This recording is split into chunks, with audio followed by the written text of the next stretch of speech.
अस्सलाम वालेकुम रहमतुल्लाह। आपको याद होगा कि खैबर पख्तूनख्वा की एक यूनिवर्सिटी में एक नौजवान जिसका नाम मशल ख़ान था, उसको बुरी तरह मारा नौजवानों ने और उसको कहा कि ये गुस्ताख़ रसूल है और उसको वहाँ कत्ल कर दिया गया। उसके बाद पूरे मीडिया पे एक तूफ़ान बदतमीज़ी चल गया कि जी article number 295C is being misused. Assembly में खड़े होकर एक पार्लियामेंटेरियन ने बात भी की कि जी 295C को अमेंडमेंट करने की ज़रूरत है। अब मैं आपको तारीख का इस तस्वीर का दूसरा रुख दिखाना चाहता हूँ। आर्टिकल नंबर 295C मिसयूज़ तब होगा जब वो कभी यूज़ हो और उसका गलत इस्तेमाल किया जाए। आज तक एक भी गुस्ताख़ रसूल को मेरा नहीं ख्याल कि पाकिस्तान में फांसी दी गई हो कि उसने गुस्ताखी की है।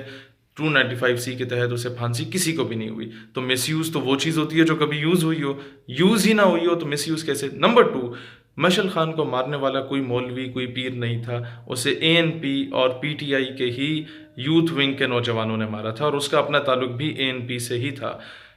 नंबर 3, यूनिवर्सिटी में जिसमें वो पढ़ता था उधर नोटिफिकेशन लगा था कि मशल खान को एक्सपेल किया जाता है यूनिवर्सिटी से ऑन ब्लास्फेमी एक्ट, कि इसने गुस्ताखी की है, इसको निकाला जाता है यूनिवर्सिटी से।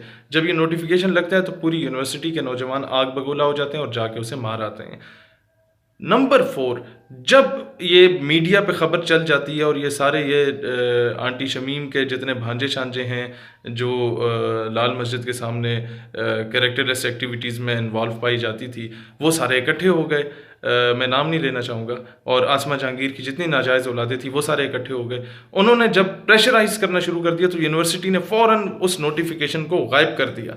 वो नोटिफिकेशन जब गायब होता है तो उसके बाद मीडिया पे एक ख़बर आती है कि जी मशल खान के कातिलों ने एतराफ़ जुर्म कर लिया और वो अपने किए पे शर्मिंदा हैं।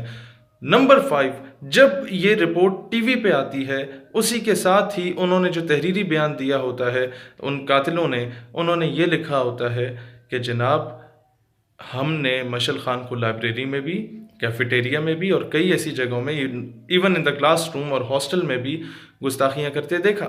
उसने अक्सर इस तरह की गुस्ताखाना बातें की, लेकिन हम लोग उसे समझाते रहे, उसे कुछ नहीं कहा। जब यूनिवर्सिटी ने उसे एक्सपेल किया तो वो प्रूव हो गया कि यार वाकई इसने गुस्ताखी की है, इसी वजह से यूनिवर्सिटी ने इतना बड़ा फैसला किया। तो हम लोगों ने यही सोचा कि अब इसका और कोई हल नहीं, हम पहले भी बर्दाश्त करते आए थे, अब हम बर्दाश्त नहीं कर सकते। नंबर 6, जो वकला उन बच्चों का केस लड़ रहे हैं जिन्होंने इसे मारा था, PTI और ANP के स्टूडेंट्स का जो केस लड़ा जा रहा है वो फ्री लड़ रहे हैं उन।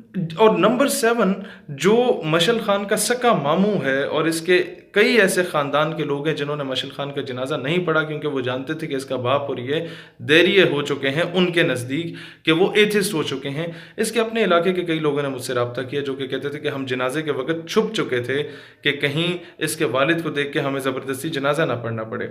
नंबर 7, जो सबसे बड़ी बात, मलाला यूसुफजई के बाप के साथ मशल खान का बाप बरतानिया में क्या कर रहा है?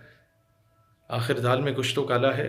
मीडिया पे जो करोड़ों रुपए की इन्वेस्टमेंट की गई कि इस केस को इतना मिस यूज़ करो कि लोग इस्लाम के ख़िलाफ़ आग बगोला होकर निकल आएँ और इस्लामी कवानीन के ख़िलाफ़ बात करें, दाल में कुछ तो काला है।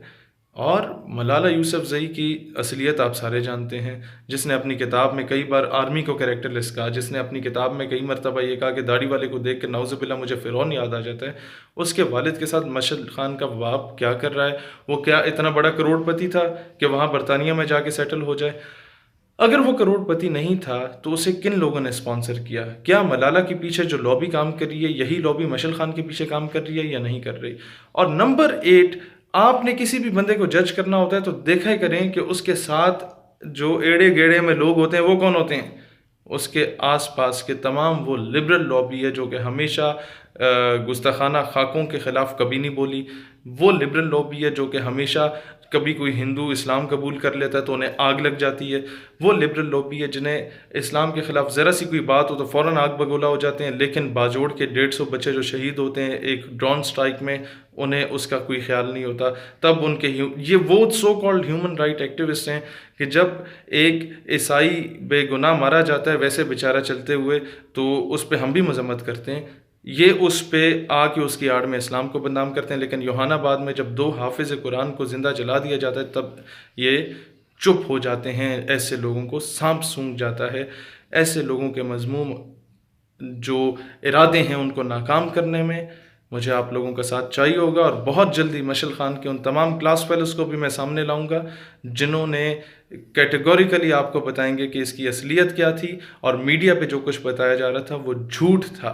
लिहाजा हर चीज़ मीडिया को देख के, या ये जो लोग people who are at the helm of affairs जो कि कुछ मकाम पे पहुंच चुके हैं, ये सो कॉल्ड मकाम पे, वो जो अपने से राय दे रहे होते हैं, ज़रूरी नहीं है कि वो राय दुरुस्त है। तस्वीर का दूसरा रुख हमेशा देखा करें।